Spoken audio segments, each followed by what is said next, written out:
بعد رحله استمرت 5 سنوات في البيع على امازون قررت اديكم الخلاصه. انا بدات امازون FBA من غير اي خبره، وكان عندي حماس وثقه زايده ان اول منتج هينجح ويكسر الدنيا. بس الحقيقه النجاح ما بيجيش بالسهل، وكذا منتج فشل مني لغايه ما وصلت ان انا اعرف ازاي ابيع على امازون بالطريقه الصح. النهارده بعد سنين من الخبره والمبيعات اللي عدت اكتر من $500,000 جاي اشارك معاكم كل حاجه محدش بيتكلم عنها، ومش جاي احكي عن قصص النجاح المبالغ فيها اللي بتشوفوها في الاعلانات. لا، انا جاي اتكلم عن الحقيقه من ارض الواقع. ايه هي التكاليف الحقيقيه، ليه المنافسه صعبه، وازاي تختار منتج ما يفشلش. وفي اخر الفيديو ده هجاوبكم على سؤال مهم جدا: هل فعلا يستاهل تبدا امازون FBA في 2025؟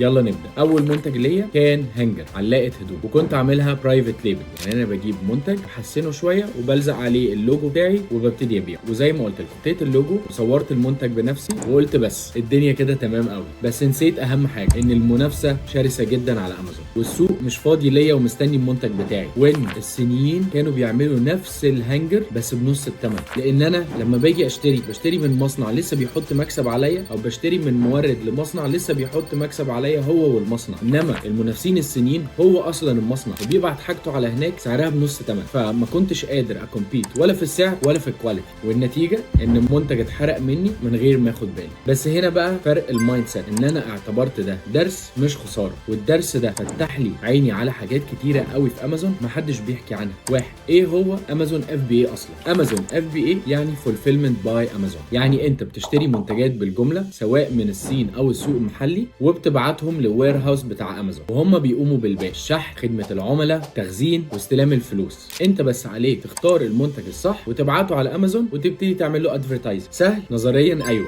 عمليا الموضوع اصعب بكتير مما تتخيل لو مش حاسب حساباتك صح وعارف انت بتعمل ايه. تاني حاجه، خليني اشرح لكم التكاليف الحقيقيه بتاعت امازون. اول حاجه المونثلي سبسكريبشن، الاشتراك الشهري بتاع امازون. فامازون امريكا بيكون حوالي $40. وبعدين في الريفيرال فيز، ودي بتبقى من 10 ل 15% بتروح لامازون عشان انت استخدمت البلاتفورم بتاعه ان انت تبيع المنتج بتاعك. بعد كده بتيجي FBA فولفيلمنت فيد، وبتكون من 5 ل 10% مقابل التخزين وخدمه العملاء والتوصيل. وفي كمان حاجه كله بينساها اللي هي الستورج فيز، تخزين المنتج بتاعك. قد ايه اليونت بتتكلف تخزين في الشهر، ودي بتبقى حوالي من 3 ل 5% حسب حجم ووزن المنتج بتاعك. واخر حاجه PPC ادفرتايزنج او الباي بير كليك ادفرتايزنج، ودي الادفرتايزنج على منصه امازون نفسها، ودي لو ما حسبتهاش صح ممكن تاكل كل البروفيتس بتاعتك. يعني لو المنتج بتاعك بيتباع ب $30 فانت الربح بتاعك بيكون من 8 ل $10، بس ده لو كنت حاسب كل حاجه صح وعملتش اي غلطات في الستبس اللي قلتها. طيب ازاي انا فشلت في المنتج بتاعي؟ اول غلطه عملتها، اعتمدت على احساسي مش الداتا. شفت منتج شكله حلو قلت يلا الناس هتحبه وهيتباع. ما استخدمتش التولز اللي بتديني داتا عشان اعمل دراسه للماركت، وهي دلوقتي اللي بنسميها CMA Complete Market Analysis. قبل ما ادخل السوق ده استخدم تولز زي هيليوم 10 او جانجل سكاوت. انا بفضل هيليوم 10. والاهم ان انا ما سالتش نفسي هل المنتج ده يقدر يقف قدام التشاينيز سيلرز اللي بيبيعوا ارخص مني. الغلطه الثانيه التصميم والتسويق. انا اول حاجه قلت اعمل الصور بنفسي، عادي انا بعمل صور كويس على كانفا، خليني اعملها بنفسي. ما استثمرتش في كونتنت كرييتور كويس او حد متخصص في صور امازون، لان يا جماعه هو مش بس بتحط البرودكت بتاعك ترزع اي صوره وخلاص، لازم الصور ليها فورمات معين، والبرودكت يبقى زوم بطريقه معينه، وتحط حاجات زي الكي ووردز على الباكجينج بتاعك، وتستخدم الباكجينج بتاعك. في كومبوننتس كتيره قوي ممكن من اول مره وانت بتبيع ما تبقاش عارفها، فلازم تجيب حد خبير يساعدك عشان تزود فرصك للنجاح. وطبعا ده بيبين ان انا ما كنتش فاهم ان المين ايمج ده عامل كبير جدا لنجاح البرودكت بتاعك. وطبعا غير الSEO اوبتمايزيشن ما كنتش فاهم يعني ايه بقى كي ووردز، يعني ايه ليستنج اوبتمايزيشن، ويعني ايه بولت بوينتس، ويعني ايه تايتلز، وازاي كل كلمه بتتحط فيهم. دي مهمه جدا، لان لما حد يجي يكتب الكلام ده على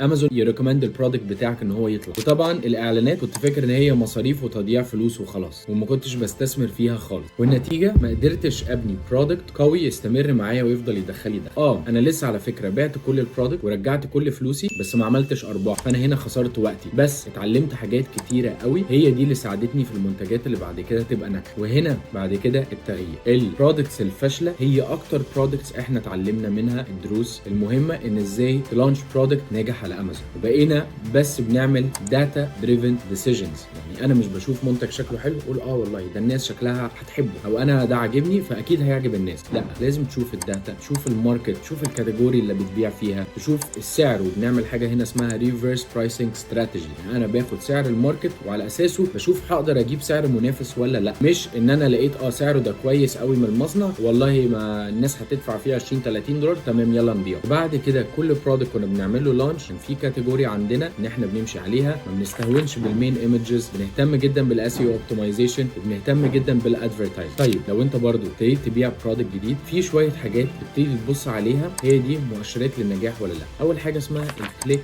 ثرو ريت، السي تي ار، كم حد بيشوف المنتج بتاعك وفعلا بيدوس عليه. وتاني حاجه في السي في ار، كونفرجن ريت، يعني كم حد بيشوف المنتج بتاعك وبيدوس عليه وبيشتريه. وبعد كده الريفيوز، طبعا تبقى متابع الريفيوز بتاعتك على طول، حاطط افورت ان انت تاخد جود ريفيوز وتزودهم. وفي البيست سيلر رانك او البي اس ار، وده الترتيب اللي امازون بيشوفوا الرانكينج بتاعك از هول از سيلر، انت في الكاتيجوري بتاعك واصل لفين. طيب خليني اقول لكم ان فعلا سر النجاح في امازون هو الفشل. لازم هتفشل في برودكتس عشان تقدر تتعلم منها. احنا ما نجحناش عشان اول منتج معانا اشتغل كويس، انا فشلت اكتر من مره، وكل مرحله من الفشل علمتني حاجه. وهنا خلاني الفشل ان انا افكر از سيلر واخد امازون از ترو بزنس، مش بس حاجه انا بعملها اون ذا سايد وهاوي وخلاص. وده طبعا خلانا نبتدي براند هاوس عشان نستخدم النولج والاكسبرتيز اللي احنا بنيناها خلال السنين عشان نساعد ناس تانية. بقى فعلا امازون بنعامله از بزنس، وبنعامل البرودكتس بتاعت الناس والبزنسز بتاعت الكلاينتس بتاعتنا فعلا كانه البيزنس بتاعنا، وبنساعدهم ان هم ما يقعوش في الاخطاء اللي احنا وقعنا فيها واخدتنا وقت كتير قوي عشان نتعلم.